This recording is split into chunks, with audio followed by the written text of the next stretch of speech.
Cinderella or the Little Glass Slipper. Once upon a time there was a gentleman who married for his second life, the proudest and most lovely woman that ever was seen. She had two daughters of her own, who were indeed exactly like her in all things. The gentleman had also a young daughter, of real goodness and gentleness or temper, which she took from her mother, who was the best creature in the world. The wedding was carefully over, when the stepmother's bad temper began to show itself. She could not bear the goodness of this young girl, because it made her own daughters appear the more odious. The stepmother gave her the meanest work in the house too. She had to scour the dishes, tables, and to scrub the floors and clean out the bedroom. The poor girl had to sleep in the grate, upon a wretched straw bed, where her sisters lay in fine rooms with inland floors, upon beds of the very newest fashion, and where they had looking glasses so large that they might see themselves at their full length. The poor girl bore all patiently and dared not complain to her father, who would have scolded her if she had done so. For his wife governed him entirely. When she had done her work, she used to go into the chimney corner and sit down among the cinders. Hence, she was called Cinderella, the younger sister of the two, who was not so rude and uncivil as the elder, called her Cinderella. However, Cinderella, in spite of her mean appearance, was 100 times more handsome than her sisters, so they were always richly dressed. It happened that the king's son gave a ball and invited to it all persons of fashion.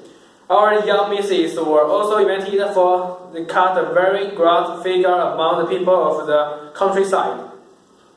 They were highly delighted with the invitation, and wonderful busy in choosing the gowns, petticoats, and headdresses which might best become them. This made Cinderella's lot still harder, for it was she who arrowed her sisters' linen and plaited their refuse. They talked all day long of nothing but how they should be dressed. For my part, said the elder, I will wear my red velvet suit with French trimmings. And I, said the younger, shall wear my usual skirt. But then, to make amends for that, I will put on my gold florid mantle and my diamond stomacher, which is far from being the most ordinary one in the world. He sent for the best hair dresses they could get to make up their hair in fashionable style, and bought patches for their cheeks. Cinderella was consulted in all these matters, for she had good taste. She advised them always for the best, and even offered her service to dress her hair, which they were very willing she should do. And she would do this. They said to her, Cinderella, would you not be glad to go to the ball? Young ladies, she said, you only judge me not for such as I am to go there. You are right, they replied. People would love to see a Cinderella at a ball. Anyone but Cinderella would have dressed their hair well, but she was good-natured and arranged it perfectly well. They were almost 2 days without eating, so much were they transported with joy. They broke above a dozen laces in trying to lace themselves tight, that they might have a fine, slender shape, and they were continually at their looking glasses. At last, the happy day came. They went to court, and Cinderella followed them with her eyes as long as she could. And when she had lost sight of them, she felt afraid. Her godmother, who saw her all in tears, asked her what was the matter, I wish I could, but she could not finish for sobbing. Her godmother was a fairy, said to her, "You wish you could to go to the ball, is it not so?" Alas, yet, said Cinderella, sighing. "Well," said her godmother, "but be but a good girl, and I will see that you go." Then she took her into her chamber, and said to her, "Run into the garden and bury me a pumpkin." Cinderella went once to gather the finest she could get, and brought it to her godmother, not being able to imagine how this pumpkin could help her to go to the ball. Her godmother scraped out all the inside of it, leaving nothing but the rind. Then she struck it where with her wand, and the pumpkin was instantly turned into a fine jeweled coach. She then went to look into the mousetrap, where she found 6 mice, or a lamb. She ordered Cinderella to lift the trapdoor. "Well, give each mouse." As it went out, a little tap with her wand. It was at the moment turned into a fine horse, and the 6 mice made a fine set of 6 horses of beautiful mouse-colored dapple gray. Being at a loss for a coachman, Cinderella said, "I will go and see if there is not a rat in the rat trap. We may make a coachman of him." "You are right," replied her godmother. "Go and look." Cinderella brought the rat trap to her, and in it there were 3 huge rats.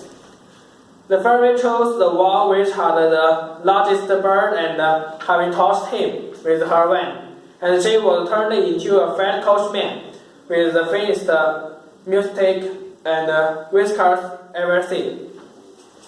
After that, he said to her, "Go into the garden and you will find 6 lizards behind the watering pot. Bring them to me." She had no sooner done so than her godmother turned them into 6 footmen, who skipped up immediately behind the couch, with her liveries all trimmed with gold and silver, and they held on as if they had done nothing else their whole lives. The fairy then said to Cinderella, "Well, you stay here encouraged fate to go to the ball inn. Are you not pleased with it?" "Oh yes," cried. But must I go as I am in this wretched?" Her godmother simply touched her with her wand, and at the same moment, her clothes were turned into cloths of gold and silver, all decked with jewels. This time, she gave her a pair of the prettiest glass slippers in the whole world. "Bring those trade." She got into the carriage, her godmother commanding her, above all things, not to stay still after midnight, and telling her at the same time that if she stayed 1 moment longer, the coach would be a pumpkin again, her horses mice, her coachman a rat, her footman lizard, and her clothes would become just as they were before. She promised her godmother she would not fail to leave the ball before midnight. She drove away, scarce able to contain herself for joy. The king's son, who was told that a great princess, whom nobody knew, was come, ran out to receive her. He gave her his hand as she alighted from the coach, and led her into the hall where the company were assembled. There was at once a profound silence. Everyone left one of dancing, and the violins ceased to play. So attracted was everyone by the singular beauties of the unknown newcomer. Nothing was then heard but a constant sound of voice saying, How beautiful she is! How beautiful she is!" The king himself, old as he was, could not keep his eyes on her, and he told the queen under his breath that it was a long time since he had seen so beautiful and lovely a creature.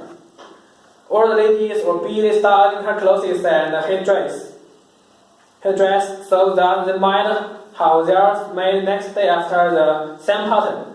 provided they could meet with such fine materials and able hand to make them.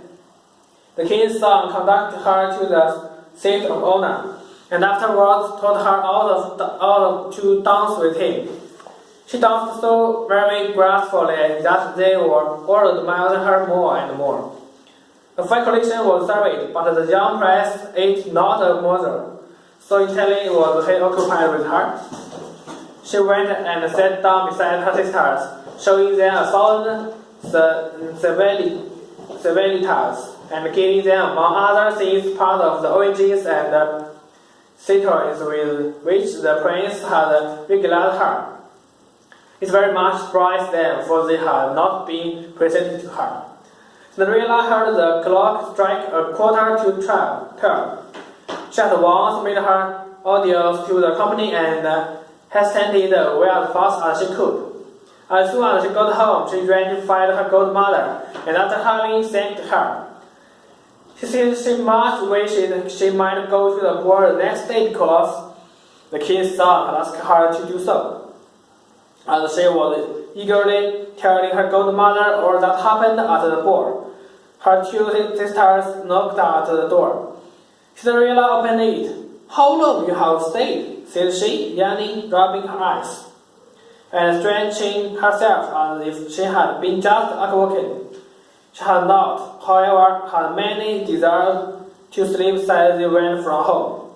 "If you had been at a ball," said one of the sisters, "you would not have been tired with it. There came there the fittest princess. The most beautiful ever was seen with mortal eyes. She showed us a thousand civilities and gave us oranges and citrons." Cinderella did not show any pleasure at this. Indeed, she asked them the name of the princess, but he told her they did not know it, and that the king's son was very much concerned and would give all the world to know who she was. At this, Cinderella, smiling, replied, "Was she then so very beautiful? How fortunate you have been! Could I not see her? Oh, dear Miss Carlotte, do lend me your yellow suit of clothes which you wear every day." "Ah, to be sure," cried Miss Carlotte. "Lend my clothes to such a dirty cinderwench as the short air. Aunt, I should be out of my mind to do so." Cinderella indeed expected such an answer and was very glad of the refusal, for she would have been sadly troubled if her sister had lent her what she insistently asked for. The next day, the two sisters went to the ball, and so did Cinderella, but dressed more magnificently than before. The king's son was always by her side, and his pretty speeches to her never ceased. This is by no means annoyed the young lady. Indeed, she quite forgot her godmother's order to her, so that she heard the clock begin to strike 12 when she thought it could not be more than 11. She then rose up and fled as nimble as a deer. The prince followed, but could not overtake her. She left behind a wall of her glass slippers, which the prince took up most carefully. She got home, but quite out of breath, without her carriage and in her old clothes, having nothing left her of all her finery but one of the little slippers, fell to the one she had dropped. The guardians at the palace gate were asked if they had not seen a princess go out, and they replied they had seen nobody go out but a young girl, very meanly dressed, and who had more the air of a poor country girl than of a young lady. When the two sisters returned from the ball, Cinderella asked them if they had a pleasant time, and if the fine lady had been there. They told her yes, but she hurried away the moment it struck 12, and with so much haste that he dropped one of her little glass slippers, and the prettiest in the world which the king's son had taken off. They said further that he had done nothing but look at her all the time, and that most certainly he was very much in love with the beautiful owner of the glass slipper. What they said was true.